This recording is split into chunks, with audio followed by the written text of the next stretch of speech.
আসসালামু আলাইকুম ভিউয়ার্স, কেমন আছেন সবাই? ৯ ধরনের ব্যক্তি যখন তখন গ্রেপ্তার হবে, এটা আইনের ছাত্র যারা বার কাউন্সিলের কোচিং করতে চাচ্ছেন তাদের জন্য যেমন জরুরি জানা, এবং যারা সাধারণ মানুষ তাদের জন্য জেনে রাখা জরুরি যে আপনি কী ৯ ধরনের কাজ করলে বা আপনি কোন ৯ ক্যাটাগরিতে পড়লে আপনাকে যখন তখন পুলিশ ধরে নিয়ে যাবে ওয়ারেন্ট ছাড়া। কোনো তথ্য আছে, আপনি ঘরে বসে আছেন তারপরও আপনি ধরা খাবেন। এর কারণ কি? এর কারণ হচ্ছে আপনি প্রথমত যদি আমলযোগ্য অপরাধের সাথে যুক্ত থাকেন। আমলযোগ্য অপরাধ কী কী? খুন, ধর্ষণ, রাহাজানি, দস্যুতা, ডাকাতি, চুরি, অগ্নিসংযোগ, এই ধরনের বড়তর গুরুতর অপরাধের সাথে আপনি যদি যুক্ত থাকেন। এখানে বলা হয়নি যে আপনাকে করতে হবে। এক জায়গায় মার্ডার হয়েছে কিন্তু আপনি ঘরে বসে আছেন, তারপর আপনি ধরা খাবেন যদি আপনি এই খুনের উস্কানিদাতা হয়ে থাকেন, যদি আপনি হুকুমদাতা হয়ে থাকেন। অনেক ক্ষেত্রে অনেক চালাক ব্যক্তি সে পরিবেশ সৃষ্টি করে খুনের জন্য, রাহাজানির জন্য, দস্যুতার জন্য, সংযোগের জন্য, তবে ঘরে বসে থাকে। রাজনৈতিক ব্যক্তিদের মধ্যে এই ধরনের চাতুর্যপূর্ণ কাজকর্ম দেখা যায়। তারা এক জায়গায় থেকে একটা বিশৃঙ্খল পরিবেশের সৃষ্টি করে থাকে। এই ধরনের কাজকর্ম করলে আপনি ঘরে বসেও থাকো, পুলিশ আপনাকে ধরে নিয়ে যাবে ওয়ারেন্ট ছাড়া, কারণ আপনি আমলযোগ্য অপরাধের সাথে যুক্ত। আইনসঙ্গত কারণ ব্যতীত ঘর ভাঙ্গার সরঞ্জাম পাওয়া গেলে, আইনসঙ্গত কারণ ছাড়া, মানে আপনি কন্ট্রাক্টর না, তা আপনার কাছে বাড়িতে আপনি বুলডোজার নিয়ে এসছেন, বা আপনি বড় বড় হ্যামার নিয়ে এসছেন, শাবল নিয়ে এসছেন, ঘর ভাঙ্গার সরঞ্জাম আপনি কী করবেন? আপনি হয় কারো ঘর ভেঙে ফেলবেন, অথবা আপনি চুরি করবেন, অথবা কারো ক্ষয়ক্ষতি করবেন। তারপর আপনি হচ্ছে কোনো ধরনের কোনো বিশৃঙ্খলা সৃষ্টি করতে, মানুষকে মেরে ফেলতে পারেন ঘর ভাঙ্গার সরঞ্জাম দিয়ে। আপনি হচ্ছে এমনভাবে একটা পরিস্থিতি তৈরি করলেন যে ওই লোক ঘুমের মাঝখানে আপনি তাদেরকে, এই ধরনের অনেক ঘটনা ঘটে থাকে আমাদের আশেপাশে। তো এই ধরনের কাজকর্ম করলেও আপনাকে পুলিশ ধরে নিয়ে যাবে বিনা পরোয়ানায়। তারপর অপরাধ ঘোষণা করা হলে, আপনি যে কোনো ধরনের অপরাধ করে ফেসবুকে লাইভ করে বললেন, এই যে আমরা 4-5টা ছুরি দেখে অনেক কিশোর গ্যাং করে না, যে আমরা এখানে দস্যুতা করলাম, আমরা এটা করলাম, আমাদের সাথে লাগতে আসিও না ভাই, অনেক আঞ্চলিক ভাষায় বলে, আমরা সাইজ করে দেবো, এটা করবো ওটা করবো। তারপর হচ্ছে অনেকেই অনেক খুন বা নিন্দনীয় যে ধর্ষণ করে এসেও কিন্তু বলে যে অনেকেই নিজের পরিবারের মধ্যে এটাকে ইনসিস্ট বলে, একদম নিজের বলাটাও ঠিক না, নিজের মেয়েকে পর্যন্ত ধর্ষণ করে এসে বা ভাতিজিকে ধর্ষণ করে এসে পরে তারা বলে যে আমি এসে ভুল করেছি, আমার ফাঁসি চাই।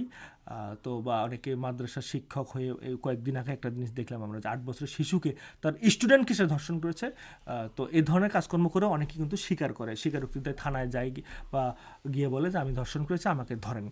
আবার কেউ দেখা যায় হচ্ছে প্রতিশোধের কারণে কাউকে হত্যা করার পর তার একটা ছুরি, রক্তাক্ত মাখা ছুরি নিয়ে গিয়ে নিয়ে গিয়ে পুলিশ স্টেশনে বলে যে আমার বোনকে ধর্ষণ করেছিল, আমি ওই আসামিকে খুন করেছি, বা আমার বাবাকে হত্যা করেছিল, আমি খুন করেছি, বা আমার মাকে সে খারাপ কিছু বলেছিল বা খারাপ কিছু করতে এসেছিল, আমরা খুন করেছি, বা একটা মহিলা বলে যে আমাকে এরকম করে ধর্ষণ করতে এসেছিল, আমি আসলে তাকে খুন করেছি। বা যে কোনো ধরনের বিশৃঙ্খলা তৈরির পরও কেউ যদি ফেসবুক লাইভ করে বা নিজে ঘোষণা দেয়, অনেকে 999-এ কল দিয়েও বলে নিজের কারণ অনেক লোক খুবই ছোটোবেলা থেকেই খুবই মানে ইনোসেন্ট ছিল, কিন্তু হঠাৎ করে কোনো একটা কারণে সে আসলে হয়ে যায়, মানে অপরাধ করে ফেলে। সেক্ষেত্রে সে অনেকে আমরা দেখি যে 999-এ কল দিয়েও বলে যে আমি অপরাধ করে ফেলছি, আমাকে ধরে নিয়ে যান। এই ধরনের অপরাধ আপনি স্বীকার করলে নিয়ে যাবে।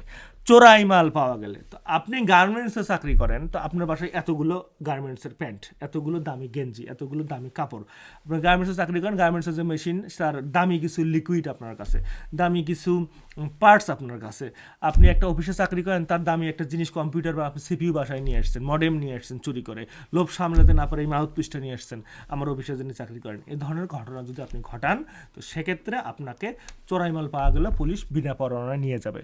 এবং এটা শুধু ওই যার চুরি করছেন সে যা টের পাবে তা না, আপনার আশেপাশে কোনো লোক যদি দেখে যে আপনার কাছে এমন কিছু যেটা আপনার কাছে থাকার কথা না, সে অভিযোগ দিবে, আপনি যদি সদুত্তর নিতে না পারেন আপনাকে নিয়ে যাবে। পুলিশ অফিসারের কাজে বাধা দিলে, পুলিশ হেফাজত থেকে পলায়ন করলে, পুলিশ এক জায়গায় গেছে আসামি ধরতে, আপনি ধানাই পানাই করে তার সময় নষ্ট করলেন, আসামিকে পালানোর সুযোগ করে দিলেন। আপনি এলাকার বড় ভাই, আপনি একটা পুলিশ ধরতে আসছে, আপনার কোনো অপরাধের সুযুক্ত, আপনার যে চেলা চামুনটা আছে তারা তার সময় ক্ষেপণ করলো, ওই দিক নিয়ে গেলো, ওই দিক নিয়ে গেলো, তাকে বাধা দিল, যাওয়া যাবে না, গ্রুপিং করলো, এই ধরনের কিছু করলে পুলিশের কাজে বাধা দিলে সে ধরে ফেলতে পারে এবং পুলিশ হেফাজত থেকে পলায়ন।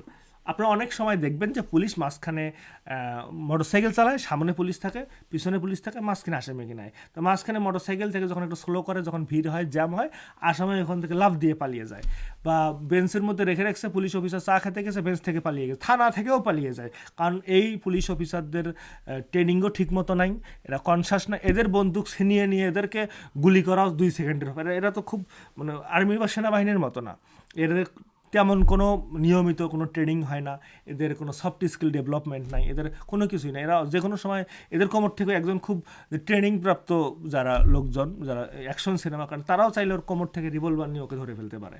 তো এই ধরনের আমরা দেখি যে থানাগুলো তো নিজেদের না, সরকারের অনেক থানা আছে যেগুলো ভাড়া বাসা, ভাঙ্গা বাসা, পুরাতন বাসা, সেখান থেকেও আসামি পালায় গেছে। তো এই ধরনের যদি পালায় যায়, সেক্ষেত্রে পুলিশ আবার তাকে ধরতে পারবে সশস্ত্র বাহিনী থেকে পলায়ন করলে। এখানে বিশেষভাবে সেনাবাহিনী বা বিজিবি এগুলোর কথা বলা হয়েছে। এখান থেকে কোনো ব্যক্তি যদি চাকরিতে ঢোকে, ধরেন আপনি দেখলেন যে সেনাবাহিনীতে একজন ব্যক্তি চাকরিতে ঢুকেছে, সে ট্রেনিংয়ের মাঝখান থেকে ট্রেনিং কষ্ট দেখে পালিয়ে এসেছে, এই ধরনের ঘটনা অনেক ঘটে। আবার ট্রেনিং শেষে সে বাসায় এসেছে, আবার ট্রেনিং শেষে ছুটি শেষে তার আবার ওখানে জয়েন করার কথা, সে করে নাই। তো সেক্ষেত্রে তার হচ্ছে পালাই গেছে, তাকে আবার ধরতে আসছে পুলিশ। এই ধরনের সশস্ত্র বাহিনী, বিশেষ করে সেনাবাহিনী থেকে পালিয়ে গেলে তাকে কিন্তু পুলিশ ধরে ফেলবে। তারপর বাংলাদেশের বাইরে, বাংলাদেশের আইনে আমলযোগ্য কোনো অপরাধ করলে, বাংলাদেশের বাইরে সৌদি আরব, কাতার, ওমান, সিঙ্গাপুর, ইউরোপ, আমেরিকা, যেখানে গিয়ে আপনি খুন করলেন, রাহাজানি করলেন, ধর্ষণ করলেন, অগ্নিসংযোগ করলেন, দস্যুতা করলেন, চুরি করলেন, ডাকাতি করলেন, মার্ডার করলেন, আপনার বক্তব্য হচ্ছে আমি তো সৌদি আরবে করেছি, আমি তো ইউরোপে করেছি, আমি তো সোমালিয়ায় করেছি, আমি তো নাইজেরিয়ায় করেছি, তো আমি বাংলাদেশে কোনো অপরাধ করিনি। বাংলাদেশে অপরাধ করেনি, ঠিক আছে, কিন্তু ওখানে থাকলে তো আপনাকে ওখানে ধরা হইতো। আপনি ওখান থেকে পালিয়ে এসেছেন বা কেউ জানে না, এখানে আপনাকে কেউ সংবাদ দিয়েছে যে এই ব্যক্তি ওখানে হত্যা করে এসেছে, বা প্রমাণ বা ডকুমেন্ট দিয়েছে, বা অভিযোগ এসেছে, বা বিদেশ থেকে রিকুইজিশন এসেছে, এই ধরনের কিছু হলে আপনাকে ধরতে হবে, তারা ধরে ফেলবে। কারণ অপরাধী, পৃথিবীর যে কোথাও কারণ, তারা মানুষ, আমরা মানুষ, আপনি অপরাধ করতে পারেন না। মুক্তিপ্রাপ্ত আসামি বাসস্থান পরিবর্তন করলে, আমি বুঝি না কোনো ব্যক্তি যদি মুক্তিপ্রাপ্ত হয় সে কেন বাসস্থান পরিবর্তন করতে পারবে না। তার যদি ওই জায়গাটা ভালো না লাগে, কথার কথা আমি এখানে থেকে আমি একটা অপরাধ করেছি, আমি 4 বছরের জেল হয়েছে, তারপর আমি আসছি, তা আমি এখানে লোকজন আমাকে জানে, সবাই মার্ডারার বলতেছে আমাকে, বা চোর বলতে, ডাকাত বলতেছে, আমার ঘৃণা লাগতেছে এই জায়গায় থাকতে, আমি অন্য জায়গায় চলে গেলাম, অন্য জায়গায় থাকলাম, আমি থাকতেই পারি। বা এই জায়গার আবহাওয়াটা ভালো লাগতেছে, আমি অন্য জায়গায় বাসা নিলাম, নদীর ধারে নিলাম, আমার ওখানকার বাতাস ভালো লাগে, আবহাওয়া ভালো লাগে, তো আমি কেন বাসস্থান